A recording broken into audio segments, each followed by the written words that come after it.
In the early winter months of 1998, I fell ill with severe stomach pain. At the time, I was only 13 years old and only concerned with playing sports and being with me friends as much as possible. The pain began as a very subtle pain that was located directly in the middle of my stomach, and the pain would come and go. Over the course of a few weeks, it began worsening.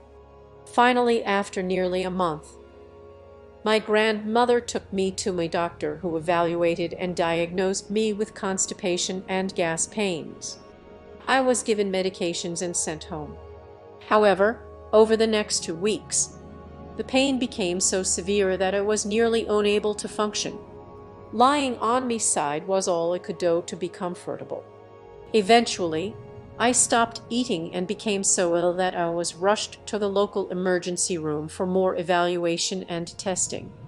My vitals were extremely poor, and the doctors feared that I was becoming septic due to high fevers and vital signs. After weeks of testing and treatments, the doctors finally found that I had a rare condition that had caused me intestines to twist. Over the course of time, a small section of intestinal tissue had died.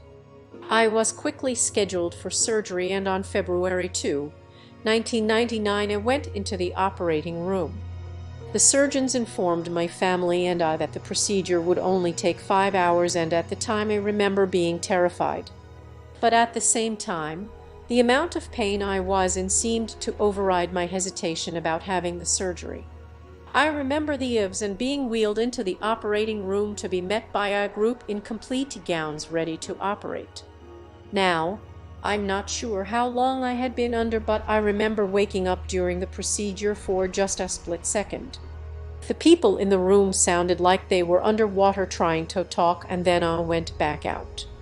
Next thing I knew, my eyes opened up and I'm sitting in the bed with the most golden and brightest, yet warmest, light I have ever seen or experienced. It was shining through a window to my left. There was no pain, there was no fear. I felt completely at ease.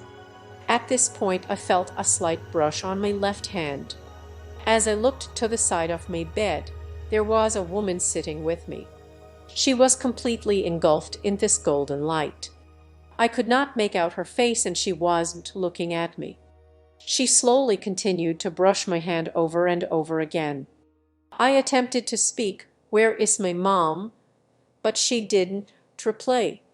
As I began to attempt to pull my hand away from the woman, she grasped my hand with both of her hands and slowly turned to me. She was a younger woman with blondish hair. She had a grin on her face that instantly made me smile in return. The look was giving, almost said, "Relax, you're not alone." I couldn't take my eyes off of her. It felt like I was sitting with her for hours and never once felt a sense of fear or anxiety. Suddenly, the woman released my hand and stood up. She peered over to me again, smiled a big smile, and walked backward towards the window, causing me to lose sight of her in the blinding golden light. All of a sudden, I woke up to so much pain that I began to scream. My mom is now at my side and summoned the nurses, who helped by increasing me pain medications. Confused and drugged, I went back to sleep. After a few days of recovery, my mom tells me that there had been complications during the operation and that the 5-hour operation turned into an 8-hour ordeal. My body temperature and vitals had dropped, and the surgeons found more issues than expected once they got inside my body to the problem area. I asked my mom how long I had been in the recovery room after surgery and who the nurse was. This is the point that she informed me that after the operation, I was brought directly to the room I was currently in to recover. Confused, I told her she was wrong because I had a nurse taking care of me in the bright recovery room. She ignored me, thinking that it was the drugs that caused me to hallucinate. However, to this day, I still believe that I meet someone, possibly an angel, in that room. I can't explain it, but what an amazing experience.